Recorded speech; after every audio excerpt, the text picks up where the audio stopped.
ঈদের ফিতর আমরা শেষ করলাম, ঈদুল আজহা সমাগত, তো সেখানে কিভাবে আবার আরো বেশি কার্যকর করা যায়, আরো বেশি সুফল পাওয়া যায়, আরো বেশি নিরাপদ করা যায়, সে ব্যাপারে সবার মতামত আমরা জানলাম।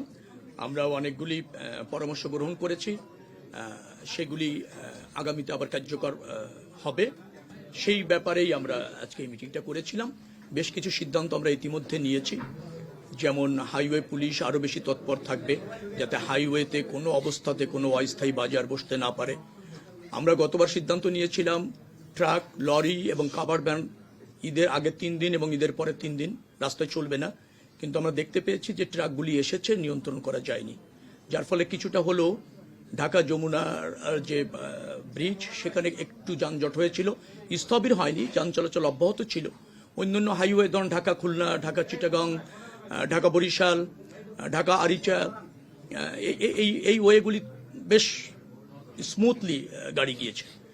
বাট একটু চাপ সৃষ্টি হয়েছিল শফিপুর, তারপর হচ্ছে আপনার গাজীপুর, চন্দ্রা, এই অঞ্চলটাতে, সেখানে আরো বেশি কিভাবে স্মুথলি ফাংশন করানো যায় সে ব্যাপারে কিছু পদক্ষেপ পুলিশ, বিআরটিএ, বাস মালিক সমিতি, বাসের আপনার যেটাকে বলা হয় পরিবহনের শ্রমিক সমিতি যারা আছে, তারা আরো বেশি সহযোগিতা করবে এবং আরো বেশি কিছু পদক্ষেপ আমরা নিতে চলেছি, সে ব্যাপারে আমরা একমত হয়েছি। আশা করি সেগুলি দ্রুততম সময়ের মধ্যে কার্যকর হবে।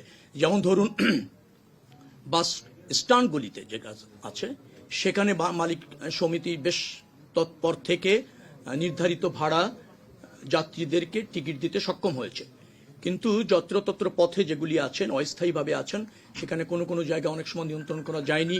অভিযোগ আসলে তাৎক্ষণিকভাবে মোবাইল কোর্ট জরিমানা করেছে, ব্যবস্থা নিয়েছে, যেখানে অভিযোগ পাওয়া গিয়েছে তাৎক্ষণিক ব্যবস্থা নেওয়া গিয়েছে এবং নেওয়া হয়েছে। তারপরও কিছু কিছু জায়গায় বিচ্যুতি ছিল, তো যার ফলে আগামীতে অল্প সময়ের মধ্যে যত্রতত্র হাইওয়ের পাশে টিকিট কাউন্টার এটা থাকবে না, এটা বাস স্ট্যান্ডে নিয়ে আসতে হবে, অথবা গন্তব্য যেখানে বাস গিয়ে থামবে সেখানেই থাকবে, যত্রতত্র হাইওয়েতে থাকবে না। সেটা একটা নীতিগত সিদ্ধান্ত ইতিমধ্যে আমরা নিয়েছি। আমরা ফেরিতে গাড়ি ওঠার সময় অবশ্যই শতভাগ যাত্রী নামিয়ে নিশ্চিত করে ফেরিতে উঠতে হবে। ওখানে একটা ব্যারিয়ারের কথা বলা হয়েছে, ব্যারিয়ার থাকবে, যদিও ওটা একটু কৌশলগতভাবে সমস্যা আছে, তো তারপরও আমরা ব্যারিয়ার থাকবে এবং বিআরটিএ এবং ধরেন মালিক সমিতি তারা নিশ্চিত করছে যে যাত্রী সম্পূর্ণ নামিয়ে গাড়ি ফেরিতে উঠতে হবে। এরকম বেশ কিছু সিদ্ধান্ত নিয়েছি, কার্যকর হবে। আরেকটা জিনিস জিপিএস, সবচেয়ে ইম্পর্টেন্ট, যেটা আমি ভুলে গিয়েছি, জিপিএস সিস্টেম আমরা চালু করার নীতিগত সিদ্ধান্ত নিয়েছি। সব পাবলিক পরিবহনে, সব পরিবহনে জিপিএস থাকবে, তাহলে দেখবেন যে নিয়ন্ত্রণ আরো বেশি সম্ভব হবে। স্পিড নিয়ন্ত্রণ করা যাবে, গাড়ির অবস্থান নিয়ন্ত্রণ করা যাবে, কে ট্রাফিক রুল মানছে না নিয়ন্ত্রণ করা যাবে, কে মাঝপথ থেকে ঘুরিয়ে যাত্রী নিয়ে চলে যাচ্ছে, মানে টিকিট ছাড়াই ইসের মধ্যে আর কি যাত্রীদেরকে তুলে তার ইচ্ছা মতো ভাড়া নিয়ে চলে যাচ্ছে গন্তব্যে, সেগুলো নিয়ন্ত্রণ করা সম্ভব হবে।